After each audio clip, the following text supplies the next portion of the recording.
Bonjour à tous, nous sommes le 19 février 2024. Je suis Stéphane Zing. Merci de partager cette vidéo et de la suivre jusqu'au bout. Je souhaite vous parler aujourd'hui du recrutement dans les forces de police nationale. Un recrutement qui aujourd'hui défraie la chronique au Gabon. Pourquoi? Parce que les résultats de ce recrutement sont lourdement contestés. Et les remontées d'informations de la part des candidats et des contestataires font état de choses qui sont quand même incompréhensibles.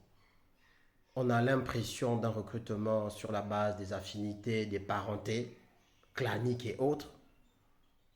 En tout cas, lorsqu'on examine les listes, ça saute aux yeux.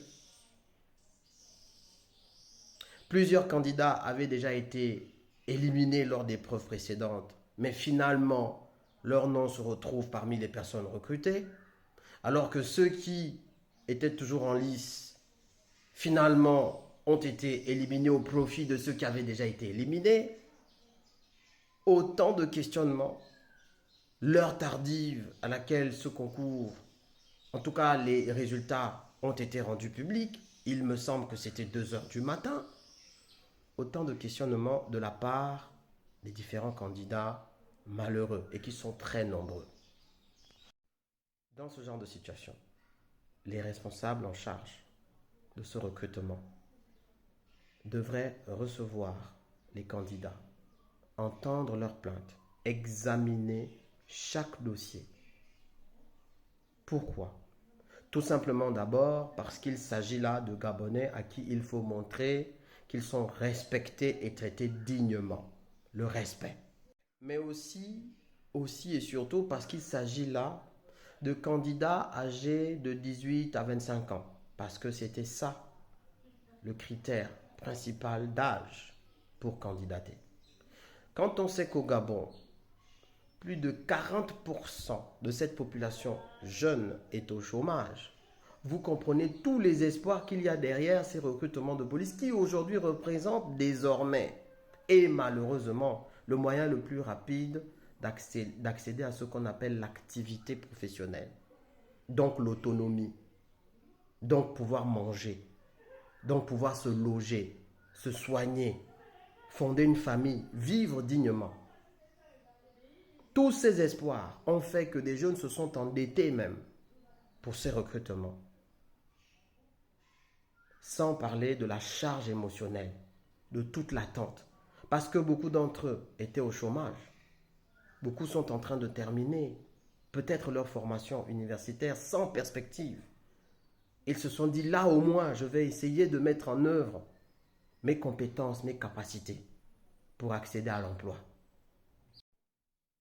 Maintenant, face à tous les griefs dont je viens de vous parler, ils sont confrontés à quoi de la part des responsables?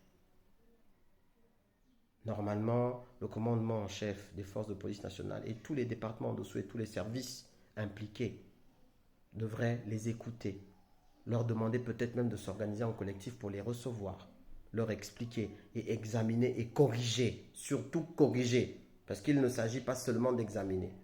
Toutes les injustices doivent être corrigées. Parce qu'une injustice dans le cœur d'un jeune qui est dans la situation que je viens de vous expliquer peut produire quelque chose qu'on ne connaît pas. Un jeune qui est dans cette situation de détresse, après avoir passé sa phase de dépression, parce que beaucoup entrent maintenant en dépression,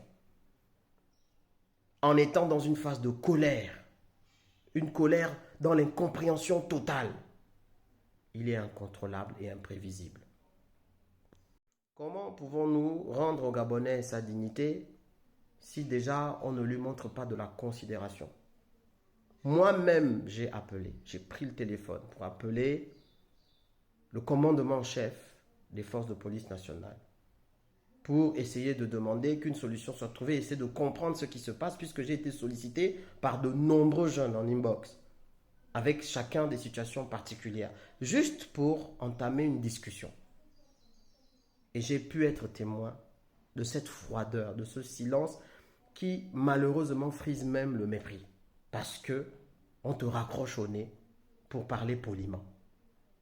Quel est le message envoyé en fait?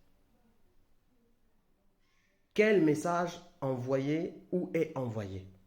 Quel est l'objectif? Qu'est-ce que tout cela va produire? Quel jour le mépris, la froideur, l'injustice a-t-elle produit des effets positifs? Dans quel pays? Dans quel contexte?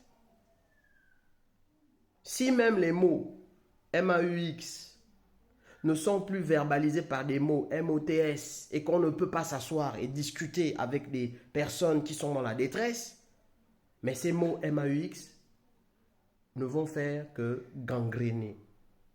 Mais la gangrène, elle ne produit rien de bon. Une solution efficace et rapide doit être trouvée à ce problème.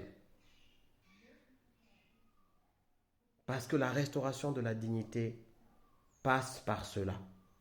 La tradition du dialogue, de la discussion, de l'explication, de la justice.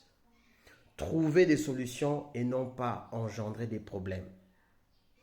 C'est de ça qu'il s'agit. Une solution rapide doit être trouvée en bonne intelligence. C'est l'homme qui a peur, sinon il n'y a rien. Les éveilleurs de conscience que nous sommes continueront de parler parce que nous sommes les sentinelles de la société. Et nous sommes les porte-parole de ceux qui n'ont pas toujours la parole. C'est l'homme qui a peur, sinon il n'y a rien. On est ensemble.